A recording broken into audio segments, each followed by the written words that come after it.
Pernah nggak sih, kamu lagi di satu tempat, mungkin nggak jauh-jauh amat dari kota, tiba-tiba sinyal HP hilang total.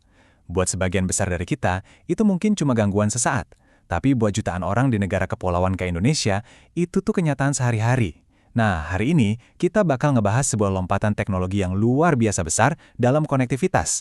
Sebuah solusi yang datangnya bukan dari darat, tapi langsung dari langit, berdasarkan hasil diskusi para ahli baru-baru ini. Semua info keren yang bakal kita bedah ini datangnya dari sebuah kolaborasi penting. Sebuah lokakarya di mana para pakar dari seluruh lanskap teknologi dan regulasi Indonesia ngumpul bareng buat ngerancang masa depan konektivitas. Dan ini dipelopori oleh organisasi seperti IICF yang kita lihat di sini. Oke, sekarang kita masuk ke akar masalahnya. Kenapa sih negara kayak Indonesia yang punya lebih dari 17.000 pulau harus sampai ngelihat ke bintang-bintang buat dapat koneksi? Jawabannya, ya ada di geografinya yang unik banget.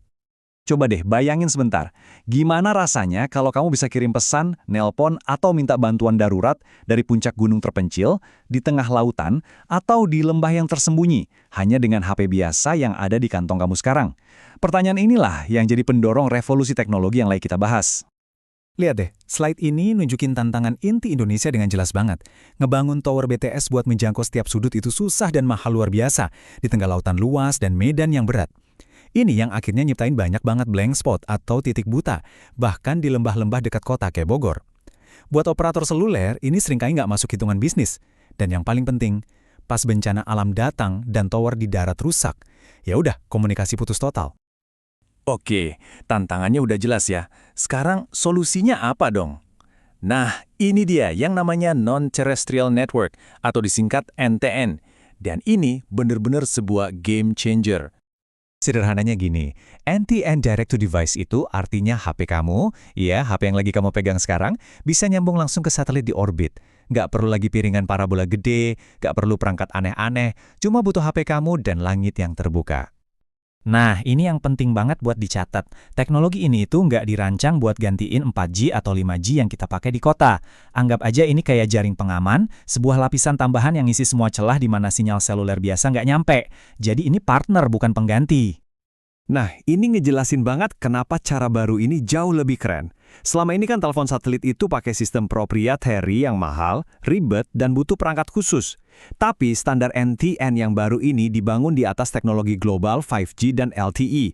Artinya apa? Semua HP yang kompatibel bisa ikutan, yang akhirnya menciptakan pasar global raksasa dan bikin biayanya jadi jauh lebih murah. Oke, teknologinya kedengeran keren banget kan? Tapi gimana sih cara kerjanya? Terus aturan mainnya gimana biar teknologi ini bisa diterapin dengan aman dan efektif di Indonesia? Jadi, pada dasarnya ada dua cara nih. Bayangin arsitektur transparan itu kayak ada cermin raksasa di langit. Satelitnya cuma mantulin sinyal dari HP kamu ke stasiun di bumi. Simple. Nah, kalau arsitektur regeneratif, ini jauh lebih canggih. Satelitnya itu ibarat tower BTS mini di luar angkasa. Sinyal kamu diproses langsung di atas sana, jadi lebih cepat dan lebih efisien. Nah, ini bagian yang krusial banget dari diskusinya para ahli. Siapa yang bakal ngelola layanan ini? Para operator seluler di Indonesia ngusulin model MNO-led hosted. Artinya apa buat kita? Buat kamu sebagai pelanggan, artinya urusan kamu tetap sama provider kamu, Telkomsel, Indosat, XL, dan yang lainnya. Mereka yang ngatur nomormu, tagihanmu, dan yang paling penting, keamanan datamu. Perusahaan satelitnya cuma jadi penyedia infrastruktur di belakang layar. Kutipan dari salah satu pakar di Lokakarya ini, wah bener-bener kena banget ke inti masalahnya. Ini bukan lagi soal kemewahan atau kenyamanan, ini soal bertahan hidup. Waktu gempa atau tsunami terjadi dan jaringan di darat mati total, teknologi inilah satu-satunya harapan buat koordinasi tim SAR dan komunikasi darurat. Seperti yang dibilang, ini adalah sebuah keharusan. Nah, para ahli setuju ini nggak bisa diterapkan dengan buru-buru.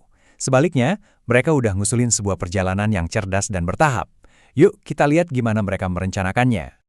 Jadi, gimana caranya biar ini semua terwujud? Rencananya tuh logis banget.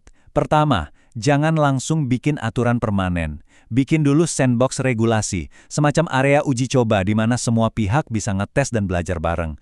Uji teknologinya, uji model bisnisnya. Terus, setelah semua belajar dari data di lapangan, baru deh finalisasi regulasi nasionalnya. Terakhir, luncurkan secara komersial, tapi prioritasin dulu area yang paling butuh. Yang paling penting, Indonesia tuh nggak perlu mulai dari nol sendirian. Para ahli merekomendasikan pendekatan adaptif kayak di Jepang. Nggak usah terburu-buru, tapi juga jangan cuma nunggu. Dengan ngebentuk tim nasional dan aktif di panggung dunia kayak WRC27, Indonesia bisa jadi bukan cuma pengguna, tapi juga ikut ngebentuk masa depan teknologi ini. Dan ini buktinya kalau semangat kolaborasinya itu nyata.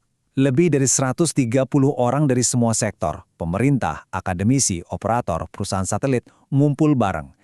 Ini nunjukin kalau ada kesepakatan nasional bahwa ini adalah langkah teknologi yang krusial banget buat masa depan Indonesia. Jadi kita tutup dengan pertanyaan ini. Ketika setiap jengkal tanah, setiap perahu di laut, setiap tim penyelamat di lokasi bencana bisa terhubung, potensi apa yang bakal kebuka?